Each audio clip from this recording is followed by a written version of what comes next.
So hello students, welcome back once again to the Online Shine app and that is Professor Rahul Mukherjee's session of Managerial Economics 2.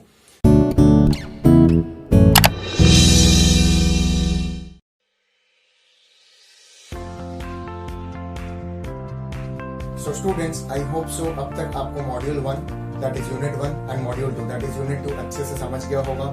I hope so you have gone through my videos, my MCQs, the presentation जो मैंने आपसे share किया, content. So the first module was mainly on what, if you all remember, it was on introduction on macroeconomics, circular flow of national income in the economy and national income as a whole and its concepts. The second module was mainly on monetary policy and inflation. Okay, and the velocity of circulation of money, etc., the demand for money, supply of money and so on.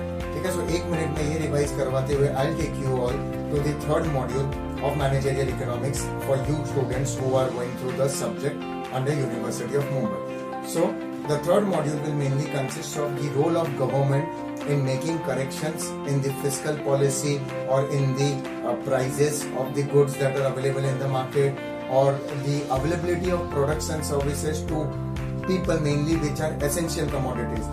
तो इन चीजों को mainly market में stability लाना and what is government's role in that is going to be your module 3 all about. So this is the first chapter on module 3, role of government, and then we will move ahead with the fiscal policy. Okay, and after fiscal policy we will get into the instruments of fiscal policy and FRBM Act, that is Fiscal Regulatory Management Act. Okay, so all these things are going to be important. FRBM Act 2003 का act है जिसने fiscal policy में एक बदलाव लाने के लिए एक सिस्टम डिजाइन किया था हमारे सरकार ने, और तब से वो चल रहा है, हम सब वही फॉलो करते हैं, सरकार वही फॉलो करती है. In short, this entire unit is going to be focusing on fiscal policy and its related aspects. So starting here with the first point, that is what is all about role of government. Now what happens, fiscal policy पे तो मैं आ जाऊंगा. fiscal policy का mainly एक idea दूँ तो it does the work of Robin Hood. So the work of Robin Hood is अमीरों से लेना and गरीबों में बांटना. फिस्कल पॉलिसी के थ्रू सरकार एक डेमोक्रेटिक कंट्री में वही करने की कोशिश करती है कि अमीरों से ज्यादा टैक्स कलेक्ट करना. इसलिए टैक्स स्लैब्स, जो डायरेक्ट टैक्स स्लैब्स होते हैं, that is mainly as per the income levels. इसलिए ब्रैकेट बना है कि 5 लाख तक एग्जेम्प्ट है, 5 से 7.5 लाख कुछ परसेंटेज है, 7.5 लाख से 10 लाख अगर आप पर एनम कमाते हो तो कुछ परसेंट टैक्स भरना पड़ता है. 10 लाख के अबाउ है तो 20% and 30% and so on. And गरीबों में तो बांटना ऐसा मैं नहीं कहूंगा, लेकिन समाज के लिए, समाज के प्रति जहां जहां पे जरूरत है, for a poor section of the society, for weaker section, for middle class people, उनके प्रति वो खर्चा किया जाता है. So this is about fiscal policy. What is role of government? Government gets into the picture, tries to correct the price stability, price levels, also the demand supply in the market of essential products. जैसे if you see, government mainly has 3 particular sectors completely into his hand, that is railway, defense and post office, जो आज भी जिसमें कहीं ना disinvestment हुआ है, या आप बोल सकते हो कि FDIs एक्सेट्रा है, लेकिन आज भी completely post office is owned and controlled and managed by government. Same railways, थोड़े बहुत कॉन्ट्रैक्ट्स दिए जाते हैं, but finally the ownership remains in the hands of the government itself. And apart from that, post office जो completely government hand में है, it's a government undertaking. I will let you know कि what measures are taken by government to correct all this things और keep things in balance. Whenever any issues happens in terms of any price goes high in the market, price levels बढ़ जाते हैं, so to control this, government gets into the picture to control the wholesale price index, the retail price index, and कुछ companies के through ऐसे products launch करते हैं. जैसे Patanjali was a big help to government because it started launching its product with completely good quality, safer norms and lowest price possible in the market. One of the examples. So government ऐसे companies को प्रोत्साहन भी देती है, motivate भी करती है, और सब्सिडीज भी देती है. अगर आप अपना कंपनी एक रूरल एरिया में, विलेज एरिया में जाके ओपन करते हो तो यू ऑलवेज गेट एडवांटेज और सब्सिडी ऑफ दैट. कंसेशन मिलता है आपको लैंड रेट्स में, आपको रजिस्ट्रेशन रेट्स, लाइसेंसिंग में etcetera. Why that is so?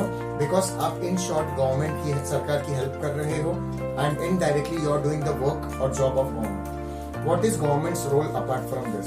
Taxation के थ्रू कंट्रोल करते हैं चीजों को। Apart from that essential commodities में कम से कम ड्यूटीज, टैक्सेस, टैरिफ्स, कोटास लगाते हैं, whether it is produced in our country domestically या इंपोर्ट किया जाता है।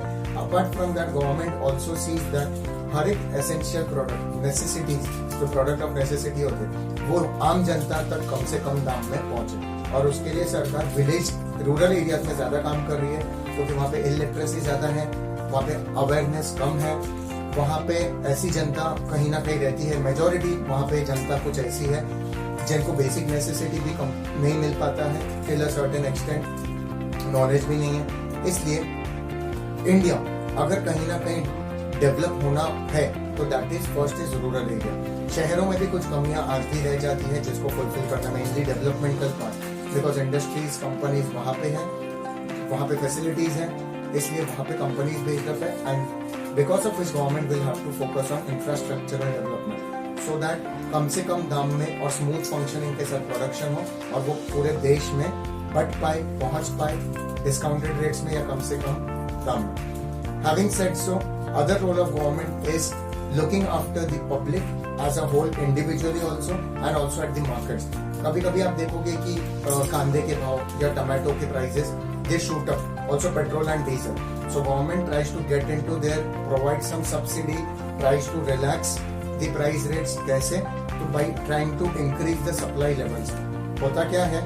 Because demand is high and supply उसके हिसाब से कम जाता है तो प्राइसेस ऑटोमेटिकली बढ़ जाता है। Think about it, because demand is high at that point of time and supply उतना मैचअप नहीं हो पाता तो ऑटोमेटिकली प्राइस बढ़ता है। आप कोई भी चीज, कोई भी कमोडिटी उठा के देख लीजिए या services, it happens, okay. And therefore what happens, जैसा हमने इन्फ्लेशन में ये पढ़ा था, what happens, government has to take a step in a country like India or a democratic economy and will have to take corrective measures for the same. Apart from that, ये तो हुए market level की बात, individual level की बात। Eight top level that is monetary policy, fiscal policy and trade policy में भी government को ये देखना पड़ता है कि मार्केट में मनी फ्लो कितना है, गवर्नमेंट के खर्चे कितने हैं, टैक्सेस के थ्रू रेवेन्यू कितना जनरेट हो रहा है, दूसरे कंट्री के प्रोडक्ट्स कितने हैं, इंपोर्ट पे ड्यूटी कितना लगाना है, एक्सपोर्ट पे सब्सिडी कितना देना है लोगों को। ये सब गवर्नमेंट का रोल है to make a correction and stabilise things in an economy. ये जब तक वो नहीं करेंगे तो आम जनता, that is a country with 130 crore of population like ours, 130 plus population, 130 crore plus population जो हमारे कंट्री का है, ऐसे कंट्री में फिर इक्वालिटी कभी नहीं आ पाएगी अगर ये करेक्शंस नहीं है। So this is how our country runs and fiscal policy is one of the most important aspect. In the next chapter, I will be letting you know how fiscal policy is run in an economy like us or in any economy which is democratic, या any other economy as well. So one is that, second is the instruments, किस तरीके से उसको चलाया जाता है, कौन से points use किए जाते हैं, thirdly what are the consequences of the same or impact of the same, and what are the ways through which it is accomplished. Also objectives की why fiscal policy is necessary, वो तो मैंने first chapter में ही almost cover up कर दिया कि government का role उसमें बहुत इंपॉर्टेंट होता है। And lastly in this particular unit we will be covering the FRBM Act.